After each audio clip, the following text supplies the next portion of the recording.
Title வச்சு பார்த்தீங்கன்னா ஒரு என்ன சொல்கிறது, படையப்பா படத்தில் ஒரு டைலாக் வரும், மாப்பிள்ளை அவர் தான் ஆனால் அவர் போட்டிருக்க வேட்டி சட்டை எந்த அப்படின்வாங்க. அந்த மாதிரி இங்கே நான் தான் கிங்கு, படத்தோடைய ஹீரோ நான் தான், ஆனால் டைட்டில் அவருக்கு தான் கரெக்டாக இருக்கும். ஏன்னா மதுரை அன்பின் இங்கே நான் தான் கிங்குன்றது தான் கரெக்டாக இருக்கும். ஏன்னா அவ்வளோ பவர்ஃபுல்லான ஒரு ப்ரொடக்ஷன் கம்பெனி அவங்க, கோபுரம் ஃபிலிம்ஸ். தமிழ்நாட்டுடைய சின்னம் கோபுரம், அன்பு சாரு அல்லல்ல குறையாத அக்ஷய பாத்திரம், திறமை இருந்தால் எவ்வளோ நாளும் அள்ளிக்கலாம். ஸோ அப்படிப்பட்ட ஒரு மனிதர் அவரு. அவருக்கு இருக்க கெப்பாசிட்டிக்கு அண்டர்டேக்கரே கூப்பிட்டு வந்து அண்டர்வேர் போட்டு ஒரு கமர்ஷியல் படம்லாம் எடுக்கலாம். அவ்வளோ பவர் இருக்கு, கெப்பாசிட்டி இருக்கு. அவர் கூப்பிட்டா வாங்குவாங்க. ஏன்னா நான் அவருடைய ப்ரொடக்ஷன் கம்பெனி, அவருடைய கம்பெனி கோபுரம் ஃபிலிம்ஸ்ல பார்த்துருக்கேன். அங்கே வந்து வராத ஹீரோவே இல்லை, உட்காராத ப்ரொடியூசர் இல்லை, உட்காராத டைரக்டர்ஸ் இல்லை. தமிழ் சினிமா எல்லாருமே அங்கே போய் அதை டச் பண்ணிட்டு தான் வருவாங்க. கோபுர தரிசனம் கோடி புண்ணியன்ற மாதிரி. ஸோ அங்கே அந்த கம்பெனிலேருந்து என்னை வச்சு படம் பண்ணதுக்கு முதல்ல அவருக்கு என்னுடைய மனமார்ந்த நன்றி நான் தெரிவிச்சுக்கிறேன். ஆக்சுவலாக நான் வந்து காசு கேட்டு தான் போனேன் அவர்கிட்ட, அன்பு சார்கிட்ட, சார் எனக்கு கொஞ்சம் காசு வேணும் அப்படின்னு சொல்லி கேட்டு போனேன். சபாபதிக்கு அப்புறம் நாங்கள் பழக ஆரம்பித்தோம். சபாபதிக்கு முன்னாடி டிஸ்கோத் படத்துலேருந்து எங்களோட பழக்கம், ஆனால் அதிகமாக பேச மாட்டோம். அதுக்கப்புறமா சபாபதி ஃபினான்ஸ் பண்ணாரு, அப்புறமா ரொம்ப க்ளோஸ் ஆனோம், ஃபோனில் ஜாலியாக பேசிகிட்டு இருப்போம். அதுக்கப்புறமா நான் காசு கேட்டு போனேன். எனக்கு ரொம்ப பிடிச்சிருச்சு அவருக்கு. என்ன சந்தானம் என்ன விஷயம் கேட்டார். இல்லை சார் இடம் வாங்க போகிறேன், வீடு கட்ட அப்படின்னு. அப்போ சொன்னார், எப்பவுமே வந்து கடன் வாங்கி மட்டும் வீடு வாங்குறதோ இடம் வாங்குறதோ வாங்காதீங்க, அது மாதிரி நிறைய பேர் லோன் பண்ணுறாங்க. அதனால் இந்த காசு நீங்கள் அட்வான்ஸாக வச்சுக்கோங்க, இன்னும் இடம் வாங்க என்ன வேணுமோ சொல்லுங்கள், நான் ஹெல்ப் பண்ணுறேன், நம்ம படமாக பண்ணுவோம் அப்படின்னு என் மேலே ஒரு நல்ல அபிப்பிராயத்தில் தான் இந்த விஷயத்த பண்ணார். ஏன்னா அவர் ரொம்ப சீரியஸாக, ரொம்ப டஃப்பாக, ரொம்ப வேற மாதிரிலாம் வெளியே பேசுவாங்கல்ல, பார்ப்பாங்க. பட் நெருங்கி பழகிட்டா எவ்வளோ ஜாலியான ஆள், எவ்வளோ அன்பானவர்ன்றதை நான் சொல்லி ஆகணுன்றதுக்காக இது சொல்கிறேன். அது மட்டும் இல்லை, ஃபோனில் பேசினாலே ஜாலியாக தான் பேசுவார். நான் அடிக்கடி ஈஷாக்கு தான் போவேன், சிவராத்திரி அது இதுன்னு போவேன். ஃபோன் பண்ணாலே கேட்பேன், சந்தானா எங்கே இருக்க அப்படின்னுவாரு. சார் ஈஷாவில் இருக்கேன் சார், வரும்போது எனக்கு வாங்கிட்டு வா அப்படின்னுவாரு. என்ன சார் ருத்ராட்சமா விபூதியானவன், அதெல்லாம் யாருக்கு வேணும், அமௌண்ட் என்ன வாங்கிட்டு வா அப்படின்னுவாரு. சார் ஆன்மீகத்தில் போய் நம்பி சார் அமௌண்ட் வாங்கிட்டு.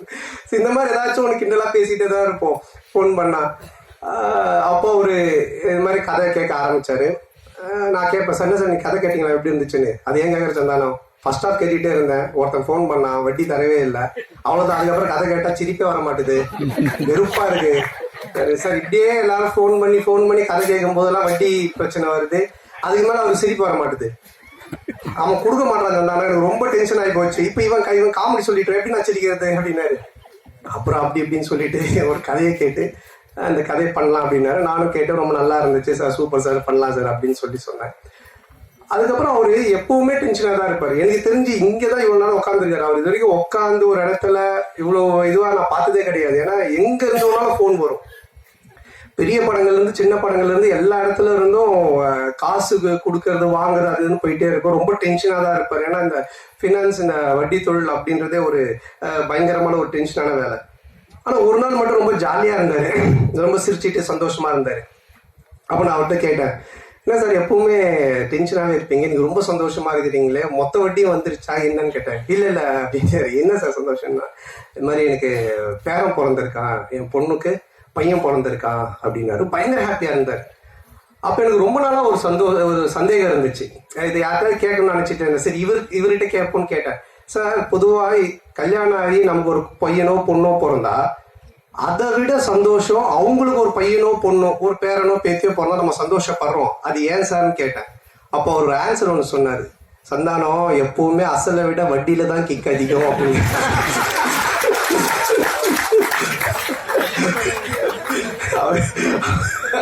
இந்த மாதிரி நிறைய போன்ல நாங்க பேசி பஞ்சஸ்.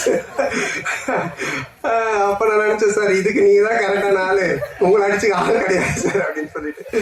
ஸோ அப்படிப்பட்ட ஒரு ஜாலியான மனிதர். ஸோ அவரோட சேர்ந்து இந்த படம் பண்ண ரொம்ப சந்தோஷமா இருக்கு. ஏன்னா படம் பண்ணும்போது அவர் சொன்னாரு, தேட்டருக்கு வர ஜனங்க படத்தை பார்த்து சிரிச்சுட்டு போன சந்தானம், காசு பணம் முக்கியம் இல்லை, அதை நம்ம சம்பாரிச்சிக்கலாம் அப்படின்ட்டு ஒரு ப்ரொடியூசரா இல்லாம, ஒரு பினான்சியரா இல்லாம, ஒரு தேட்டர் ஓனரா இந்த படத்தை எடுத்திருக்காரு. ஆடியன்ஸ் தேட்டருக்கு வரவங்க சிரிக்கணும், ரசிக்கணும் அப்படின்னு சொல்லிட்டு. அதே மாதிரி அந்த படமும் நல்லா வந்திருக்கு. இந்த படத்தை எடுக்கிற பொறுப்பை அவருடைய டாட்டர் சுஷ்மிதா அவங்க கிட்ட கொடுத்திருக்காரு. அவங்களுக்கு என்னுடைய வாழ்த்துக்கள். இந்த ஃபர்ஸ்ட் படம், அது என்னுடைய படத்து மூலமா அவங்க ப்ரொடியூசரா வர்றது எனக்கு ரொம்ப பெருமையா இருக்கு. பொதுவாக வந்து நிறைய பொண்ணுங்க பார்த்தீங்கன்னா ஆன்லைனில் கண்டதையும் ஆர்டர் பண்ணி அப்பா காசை கறியாகிற பொண்ணுங்க இருப்பாங்க. ஆனால் சில பொண்ணுங்க அப்பா கொடுக்குற காசை சேர்த்து வச்சு பிரோஜனமாக ஒன்று பண்ணுவாங்க. அதில் செகண்ட் கேட்டகரி தான் நம்ம ப்ரொடியூசர் சுஷ்மிதா. ரொம்ப பொறுப்பாக எங்கே செலவு பண்ணணும், எப்படி பண்ணணும், இதை எப்படி ப்ரொமோட் பண்ணணும், இந்த படத்தை எடுத்துகிட்டு போய் எப்படி சேர்க்கணும் அப்படின்றத ரொம்ப கவனமாக ரொம்ப டெடிகேஷனாக பண்ணுறாங்க. ஸோ அவங்க ஒரு மிகப்பெரிய ப்ரொடியூசர் லிஸ்ட்டில் வந்து கண்டிப்பாக நிற்பாங்க. ஸோ அவங்களுக்கு என்னுடைய நன்றி. அண்ட் தென் இந்த படத்தினுடைய மியூசிக் டைரக்டர் இமான் சார், அவரு என்ன மாதிரி தான் ஒரு ஆன்மீகவாதின்றதை விட ஒரு கடவுள் பக்தி உடையவர். எல்லாமே ஆண்டவர் தான் சொல்லிட்டு இருப்பாரு. எப்படி ஒரு சாப்பாட்டுக்கு சால்ட்டு முக்கியமோ அது மாதிரி ஒரு படத்துக்கு சாங் ரொம்ப முக்கியம். அந்த சாங் ஹிட்டுனாலே அது ஒரு 60% ஹிட்டான ஃபிலிம் அப்படின்ற ஒரு லிஸ்ட்டில் போய் ஏறிடும். அதுலேயும் அந்த ஆல்பமே ஹிட்டுனா ஒரு 80% அந்த படம் ஹிட்டு அப்படின்ற மாதிரி தான். ஸோ அது மாதிரி இமான் சார் வந்து ரொம்ப அற்புதமான சாங்ஸ் போட்டு கொடுத்துருக்காரு. நான் மெலோடி ஒன்று இருக்குது அப்படின்னு சொன்னார் அன்பு சார் என்கிட்ட. அப்போ நான் கேட்டேன், சார் அதை நான் எப்படி சார் பண்ணுறது, அதெல்லாம் எனக்கு வரவே வராது சார், ஏதோ ஆர்டர் தருதுன்னா கூட பரவாயில்ல சார்னு. அப்புறம் இல்லை நீங்கள் நல்லா வரும்னு இமான் சாரும் சொன்னாங்க. இது வரைக்கும் நான் ஹீரோவா பண்ண படங்கள்ல இருந்து வேற ஒரு டைமென்ஷன்ல எனக்கு கொண்டுட்டு போன பெருமை இமான் சாருக்கு தான் சேரும். ஸோ அவர் கொடுத்த அந்த ஒரு மியூசிக்குடைய ஒரு ஸ்ட்ரென்த்து தான் இது என்னை ஒரு மாதிரி பண்ண வச்சுது. அதை ரொம்ப பியூட்டிஃபுல்லாக கல்யாண் மாஸ்டர் எடுத்தாங்க. மற்ற 2 சாங்கும் பாபா பாஸ்கர் சார் எடுத்தாங்க. ஸோ அவங்களுக்கு இந்த நேரத்தினுடைய நன்றியை தெரிவிச்சுக்கிறேன். அதுக்கப்புறம் இந்த படத்தினுடைய ரைட்டர், நம்ம காஸ்டியூம் பார்த்தாலே உங்களுக்கு தெரியும், இது கச்சேரி கிடைக்காத கசல் சிங்கர் மாதிரி. அதாவது அவர் ரைட்டர்னு தெரியணுன்றதுக்காக இதை எடுத்து தச்சு போட்டுட்டு அவர் பேசிட்டே இருக்கும்போது அன்பு சார் சொன்னார், ரொம்ப லென்த்தா போகுது, ஜிப்பா பிடிச்சி இளையன் சந்தானம் அப்படின்னாரு.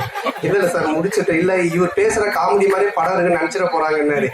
இந்த வீடியோ உங்களுக்கு பிடிச்சிருந்தா லைக் பண்ணுங்க, ஷேர் பண்ணுங்க, கமெண்ட் பண்ணுங்க, சப்ஸ்கிரைப் பண்ணுங்க, மறக்காம பெல் ஐகானை கிளிக் பண்ணுங்க.